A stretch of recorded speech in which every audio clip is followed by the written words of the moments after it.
بسم اللہ الرحمن الرحیم۔ السلام علیکم پیارے ناظرین، آج میں آپ کو ایک ایسی حقیقت بتانے جا رہا ہوں جو شاید آپ نے پہلے کبھی نہ سنی ہو۔ یہ ایک ایسی رات کے بارے میں ہے جس کے متعلق کئی لوگوں نے مختلف باتیں پھیلا رکھی ہے۔ کچھ لوگ کہتے ہیں کہ یہ بخشش کی رات ہے جس میں ہر ایک کے گناہ معاف ہو جاتے ہیں۔ کچھ کہتے ہیں کہ یہ وہی رات ہے جب تقدیر لکھی جاتی ہے۔ کچھ تو یہاں تک دعویٰ کرتے ہیں کہ اسی رات قرآن مجید نازل ہوا۔ لیکن سوال یہ ہے، کیا واقعی ایسا ہے؟ ذرا تصور کیجئے، اگر میں آپ سے کہوں کہ یہ سب باتیں یا تو غلط ہے یا پھر ان کی کوئی مضبوط دلیل نہیں ہے، تو کیا آپ حیران نہیں ہوں گے؟ کیا آپ جانتے ہیں کہ نہ نبی کریم صلی اللہ علیہ وسلم نے، نہ صحابہ اکرام رضوان اللہ علیہم اجمعین نے، اور نہ تابعین اور تبع تابعین نے شب برات کو کبھی اتنے جوش و خروش سے منایا۔ لیکن آج مساجدوں میں چراغاں ہوتا ہے، لوگ مخصوص عبادات کرتے ہیں، قبرستانوں میں ہجوم لگا رہتا ہے، اور بازاروں میں حلوے اور مٹھائیوں کی خریداری بڑھ جاتی ہے۔ یہ سب کب اور کیسے شروع ہوا؟ کیا واقعی شب برات اسلام کا ایک لازمی حصہ ہے یا پھر یہ محض ایک رسم ہے جو بعد میں دین میں داخل ہو گئی؟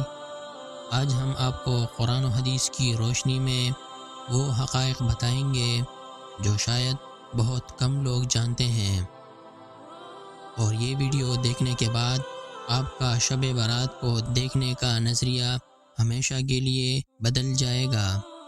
لہٰذا ویڈیو کو آخر تک دیکھیے، کیونکہ جو باتیں آپ سننے جا رہے ہیں وہ آپ کے ایمان کو جھنجھوڑ کر رکھ دیں گے۔ معزز ناظرین، سب سے پہلے ہم یہ سمجھنے کی کوشش کرتے ہیں کہ شب برات کا مطلب کیا ہے۔ بہت سے لوگ جب شب برات کا نام سنتے ہیں تو فوراً ان کے ذہن میں بارات کا تصور آتا ہے۔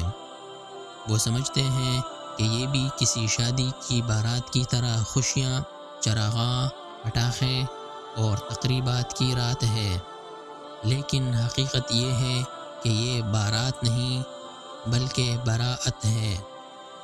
یہ وہ بارات نہیں جس میں پٹاخے چھوڑے جاتے ہیں، حلوہ بانٹا جاتا ہے، لوگ نئے کپڑے پہنتے ہیں اور گھروں میں چراغاں کیا جاتا ہے، بلکہ یہ لفظ براءت سے نکلا ہے، جس کا مطلب ہے چھٹکارا پانا، بری ہو جانا یا گناہوں سے نجات حاصل کرنا۔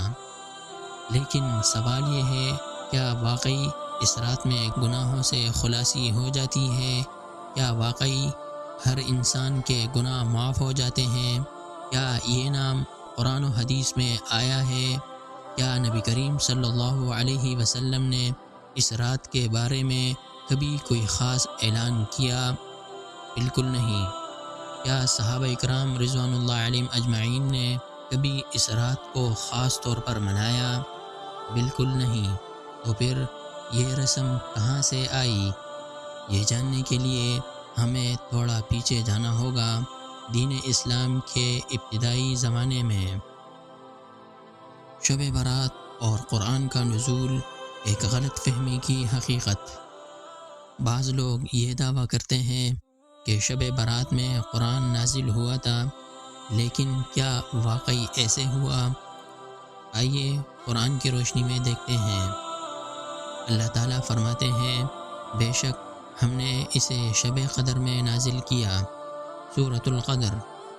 اسی طرح ایک اور مقام پر اللہ تعالیٰ فرماتے ہیں، ہم نے اس قرآن کو برکت والی رات میں نازل کیا۔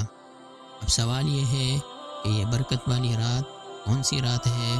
یہ لیلۃ القدر ہے، نہ کہ شب براءت۔ یعنی جو لوگ یہ کہتے ہیں کہ شب براءت میں قرآن مجید نازل ہوا، وہ لوگ قرآن ہی کے خلاف بات کر رہے ہیں۔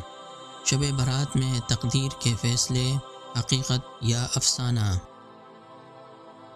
کچھ لوگ یہ بھی کہتے ہیں کہ اس رات میں زندگی اور موت کے فیصلے کیے جاتے ہیں، رزق لکھا جاتا ہے اور سال بھر کی تقدیریں طے کی جاتی ہے۔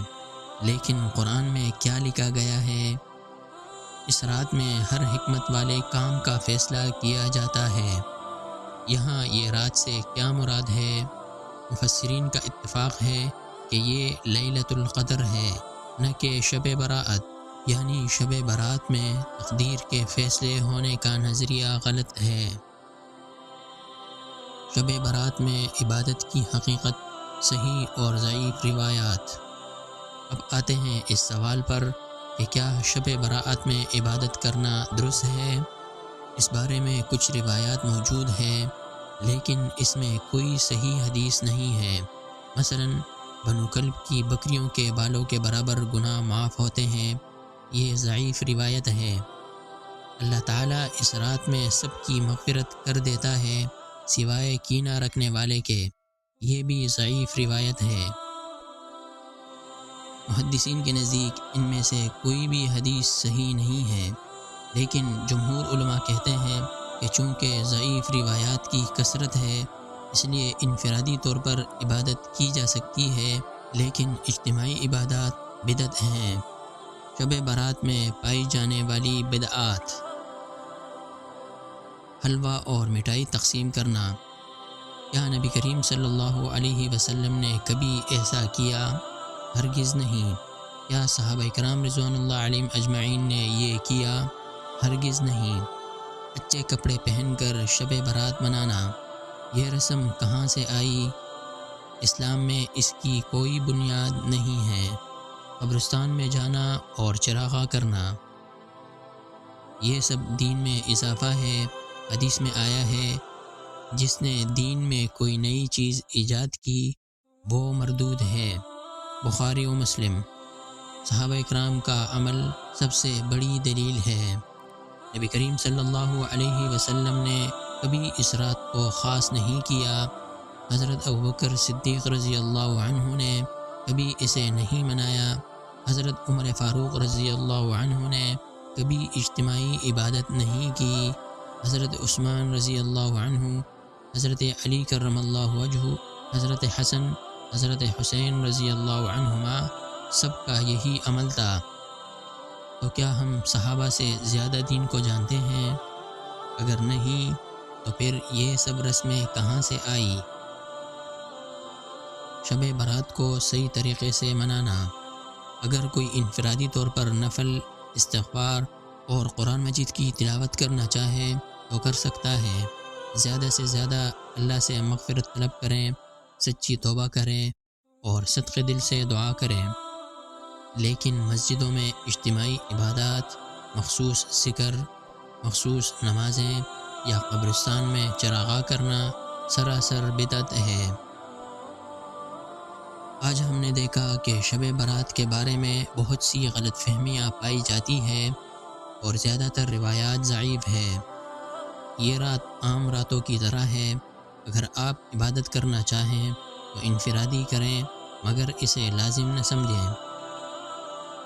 اللہ تعالی ہمیں دین میں بدعات سے بچنے کی توفیق عطا فرمائے اور ہمیں صحابہ اکرام رضوان اللہ علیہم اجمعین کے طریقے پر چلنے کی ہدایت دے۔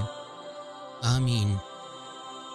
اگر یہ ویڈیو آپ کو پسند آئی ہو تو اسے لائک کریں، شیئر کریں اور ہمارے چینل کو سبسکرائب کریں۔ ملتے ہیں اگلی ویڈیو میں، تب تک کے لیے اجازت دیجیے۔ اللہ حافظ۔